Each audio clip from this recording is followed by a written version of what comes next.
Salut mes privilégiés. Nous sommes sur Vie de gratitude, la chaîne qui t'aide à vivre une vie de gratitude au quotidien. Je suis Myriam Tafso et je suis très contente que tu sois là aujourd'hui. Tu as certainement cliqué sur cette vidéo parce que tu te poses la question: comment savoir à 100% que tu as fait le bon choix? Tu es dans une période critique de ta vie ou alors tu es sur le point de te marier. Je te félicite déjà pour ça. Si tu as réussi à trouver un conjoint ou alors une conjointe qui te va à merveille. Ça, c'est une grâce. Et pour cela, je veux te féliciter et rendre gloire à Dieu. Ou alors, la question du mariage, c'est une question qui te passionne. Tu t'intéresses sur la thématique, tu vois beaucoup de couples à côté de toi, que ce soit des fiancés ou alors des mariés, ne s'entendent pas, bien que parfois ils sont mariés, ils arrivent au divorce ou alors lorsqu'ils sont fiancés, les fiançailles n'aboutissent pas. Tu te poses la question, mais pourquoi est-ce que c'est comme ça? Est-ce que ces personnes-là avaient réellement choisi la bonne personne pour eux? Tu veux te placer du bon côté et tu ne voudrais pas que cette chose t'arrive, tu ne voudrais pas que cette problématique t'arrive. Tu vas être sûr que la personne à qui tu vas dire oui ou alors la personne vers qui tu vas t'engager est réellement la personne que le Seigneur a prévue pour toi, est réellement la personne avec qui vous allez vivre jusqu'à ce que la mort vous sépare conformément à la parole de Dieu, est réellement la personne avec qui tu vas te battre au quotidien, la personne avec qui tu auras des enfants, la personne avec qui tu vas vieillir.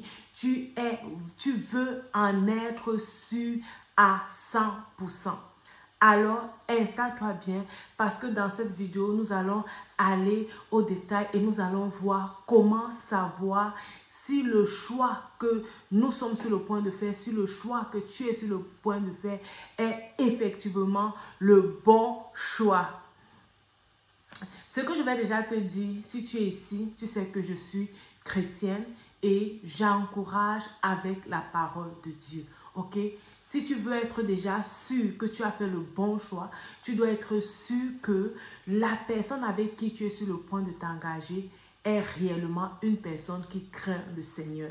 Est réellement une personne, je ne veux pas dire ici, une personne qui va à l'église. Parce que aller à l'église ne suffit pas. Il faut être quelqu'un qui craint Dieu, c'est-à-dire qui a la Bible comme livre de vie, qui a la Bible comme livre de conseils. Parce que réellement, une personne qui craint Dieu apprend à vivre selon la parole de Dieu. Une personne qui craint Dieu sait que la parole de Dieu peut le réprimander ou peut la réprimander lorsqu'elle a fait quelque chose qui ne glorifie pas Dieu. Une personne qui craint réellement Dieu connaît demander le conseil de Dieu, connaît s'attendre à Dieu, connaît même lorsqu'elle a fait une erreur et que quelqu'un lui dit non, la parole de Dieu dit ça, tu ne devais pas te comporter comme ça. Elle est réceptive et elle est prête à reconnaître son erreur et accepter la correction de Dieu. Alors, tu dois être sûr que tu t'engages, que tu es sur le point de t'engager, ou alors que la personne avec qui tu est réellement une personne qui craint Dieu. La parole de Dieu va réellement vous aider dans des moments de difficulté, dans des moments de divergence d'opinion, parce que ce sont des choses que les couples vivent au quotidien, dans les moments de divergence d'opinion, à trouver quelle est la bonne solution. Quel est ce que la parole de Dieu dit? Une personne qui craint le Seigneur, je vais le redire, c'est une personne qui fait confiance à la parole de Dieu et qui sait que ce que la parole de Dieu dit est vrai et décide d'appliquer cela. Ça, c'est un point que tu ne dois pas négliger. Réellement, un point que tu ne dois pas négliger. Prends le temps d'observer la personne qui s'approche de toi. Prends le temps de voir est-ce que la personne aime vraiment Dieu. Prenez même le temps ensemble de méditer, de prier, d'essayer de comprendre la parole de Dieu. Est-ce que vous avez même la même compréhension de la parole de Dieu? Parce que même la même compréhension de la parole de Dieu est très importante. Il y a des couples qui se séparent à cause d'une interprétation je ne veux pas dire une interprétation erronée, mais une interprétation de la parole de Dieu où ils ne parviennent pas à s'entendre. Vous devez vraiment avoir la même interprétation de la parole de Dieu. Manger les mêmes nourritures spirituelles. Ne pas commencer à avoir peut-être une personne qui va te dire que oui, en tant que femme, tu ne peux pas mettre le pantalon, mais toi, tu aimes mettre le pantalon, tu vas aller sur quelle base avec lui, tu vois. Donc, vous devez réellement avoir la même compréhension. Donc, en dehors de connaître la parole de Dieu, en dehors d'aimer la parole de Dieu, avoir vraiment la même interprétation de la parole de Dieu à quelques différences près, ok. Avoir réellement les mêmes paix spirituelles, être même dans la même église, parce que ça aussi, ça va vous sauver. Quand je dis même église, ce n'est pas forcément le même bâtiment, mais que vous soyez vraiment dans la même logique spirituelle, si je peux expliquer ça comme ça, ok? Si c'est le cas pour vous, si c'est le cas pour celle vers qui tu veux t'engager, pour celui qui te demande la main aujourd'hui, ce que vous êtes déjà dans la bonne voie, ce que vous êtes dans la bonne voie. Je ne veux pas encore dire qu'on est ici à 100%, ok? Mais on est déjà en train d'aller dans la bonne voie. L'autre chose que tu dois savoir, c'est que vous devez être des amis. Ça, c'est très important. L'amitié, avoir une relation qui ne s'arrête pas uniquement sur la parole de Dieu. Vous devez pouvoir rire ensemble.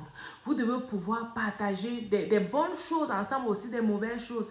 Ça doit être une personne vraiment avec qui tu peux t'ouvrir sans avoir honte ou sans avoir peur que, oh, comme je suis en train de dire ça à telle personne-là, c'est fini.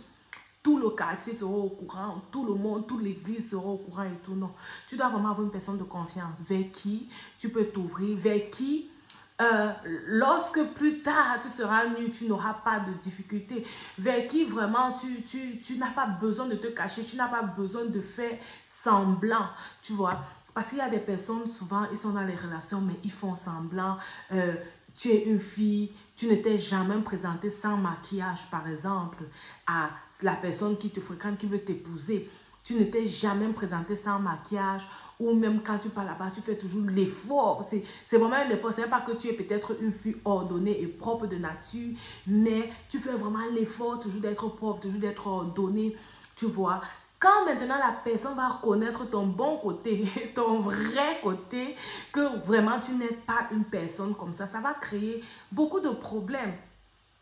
Ou alors tu es un garçon qui en temps normal n'aide pas à la cuisine, mais quand tu arrives chez ta fiancée, tu commences à l'aider et tout. Vraiment, plus que ça aille jusqu'au mariage. Parce que si elle s'habitue à toi comme ça, quand vous allez arriver dans la maison et tu dis que non, tu ne veux pas l'aider, non, tu ne fais pas ci, tu ne fais pas ça, ça peut réellement causer des problèmes, réellement causer même la séparation. Tu vois, donc c'est bien de se présenter vraiment tel qu'on est, de vraiment être des amis, de vraiment reconnaître sa faiblesse, reconnaître ses difficultés, reconnaître que dans tel domaine on a encore besoin d'aide, dans tel domaine on doit s'améliorer, même dans le domaine des finances, si tu es dépensier ou dépensière, et tu sais que tu es avec quelqu'un qui économise au centime près, tu vois, la personne doit déjà savoir que oui, tu es quelqu'un qui est dépensier et tu dois travailler là-dessus.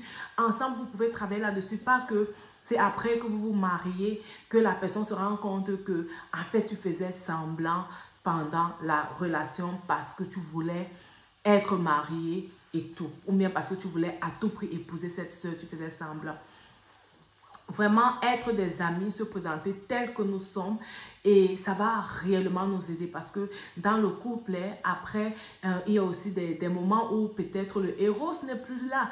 Il y a aussi des moments peut-être où on est seul, où on veut vraiment cette amitié-là, où même parfois, même lorsqu'il y a les enfants, après les enfants sont partis, qu'est-ce que vous allez devenir? L'amitié, c'est vraiment quelque chose qui va vous accompagner déjà depuis le début de la relation jusqu'à la fin de votre vie ensemble. Vous devez miser sur l'amitié, miser réellement sur la compréhension. Il ne doit pas avoir des frustrations, de différences d'âge. Vous pouvez avoir un grand écart d'âge, mais vous devez être des personnes qui peuvent communiquer ensemble. Parce que s'il y a la frustration de différents âges, un homme ou un chassé qui va te dire que tu te comportes trop comme un enfant, tu es un enfant, tu fais comme un enfant, toi tu pars où avec ça? Parce que demain dans le mariage, c'est ça qui va commencer à te frustrer. Tu vas dire que oui, il dit toujours que je fais comme un enfant, ou elle fait toujours comme un enfant et tout. Donc ce sont des choses que vous devez réellement savoir. Et quand tu pars peut-être avec quelqu'un qui est plus jeune que toi, ou alors quelqu'un qui est plus âgé que toi, tu sais que vous vous comprenez tellement jusqu'à ce que il n'y a plus de différence d'âge, jusqu'à ce que la différence d'âge n'est pas un frein, la différence d'âge n'est pas une problématique parmi vous. Alors, qu'est-ce que je vais encore te dire par rapport à ça? Tu veux savoir si tu as fait le bon choix à 100%, si l'homme avec qui tu es sur le point de t'engager, ou bien l'homme qui est en train de te demander la main là, si réellement cette relation, c'est une relation qui va aller jusqu'au mariage. Ou alors si cette femme, c'est vraiment une femme avec qui vous allez aller jusqu'au mariage, pas seulement jusqu'au mariage, jusqu'à ce que la mort vous sépare, ok? L'autre chose que tu dois savoir, c'est que c'est ton choix. Quand le critère de l'enfant de Dieu, le critère de nous sommes amis, quand ce sont les critères vraiment qui sont remplis, tu dois savoir en fait que c'est ton choix, c'est toi qui t'engages devant cette personne.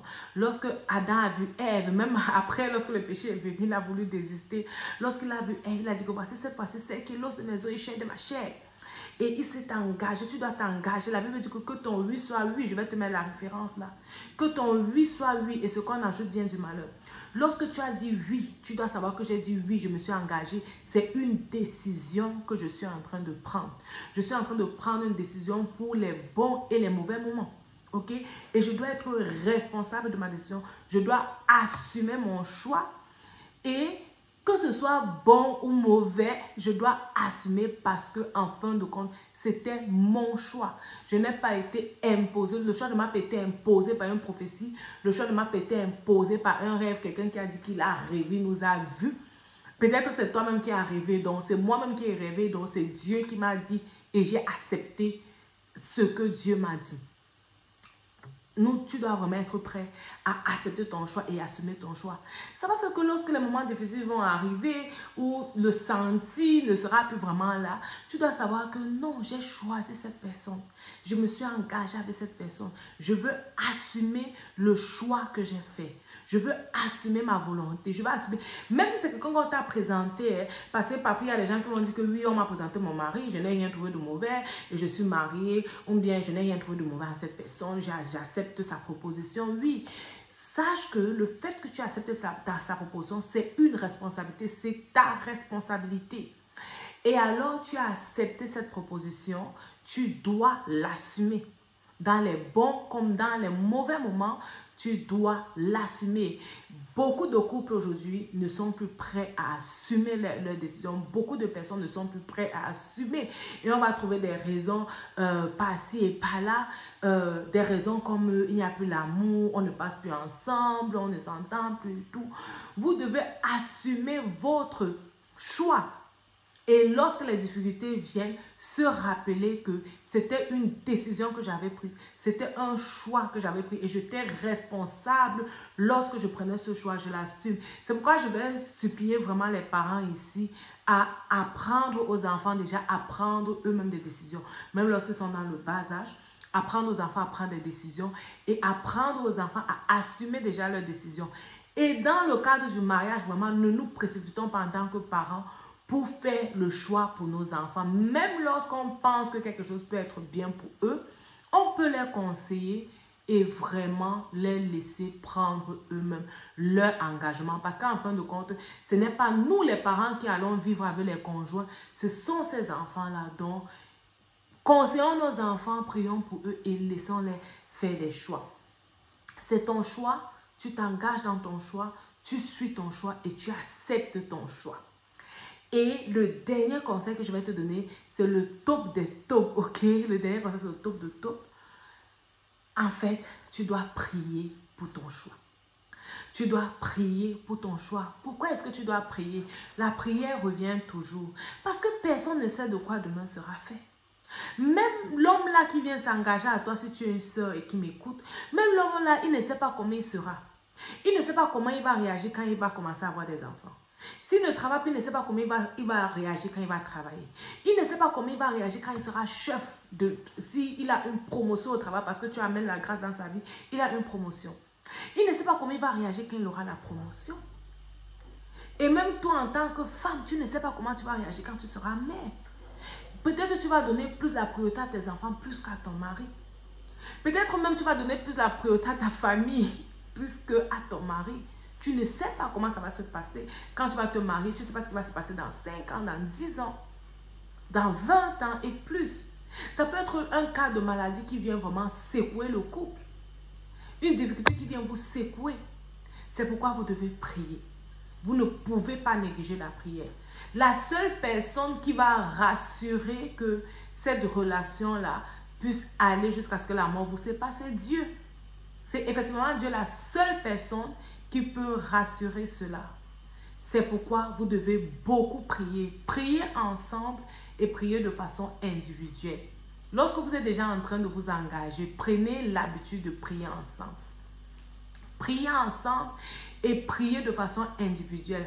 Ensemble, on prie pour ce qu'on veut voir dans notre vie et aussi pour ce qu'on peut voir dans l'autre. Maintenant, individuellement, priez réellement que ce que vous voulez voir dans la vie de l'autre et que Dieu vous transforme à son image, que Dieu vous transforme en l'homme qui voudrait que vous soyez, à la femme qui voudrait que vous soyez.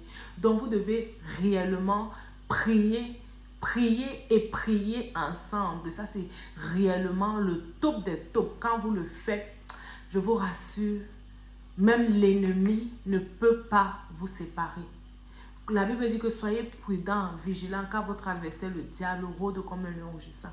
Et tout ce qu'il fait, c'est chercher les vies qui va détruire, c'est chercher les couples qui va détruire, c'est chercher les familles qui va détruire. Donc si vous êtes ensemble dans la prière, dans le jeûne, dans la méditation de la parole de Dieu, je te rassure que votre foyer sera inébranlable, indestructible. Ok? Reste connecté à cette chaîne si tu n'es pas encore connecté, parce que dans la prochaine vidéo, je vais te donner les points de prière pour chaque étape de ta vie, que ce soit dans les fréquentations, dans les fiançailles, dans le mariage. Je vais te donner les points sur lesquels tu peux prier en tant qu'homme ou femme qui veut réellement bâtir une famille selon le Seigneur. Rappelle-toi, ta vie c'est un don de Dieu et la façon dont tu la vis c'est un don que tu fais à Dieu. Que Dieu te bénisse et à bientôt sur Vie de Gratitude. Bye bye.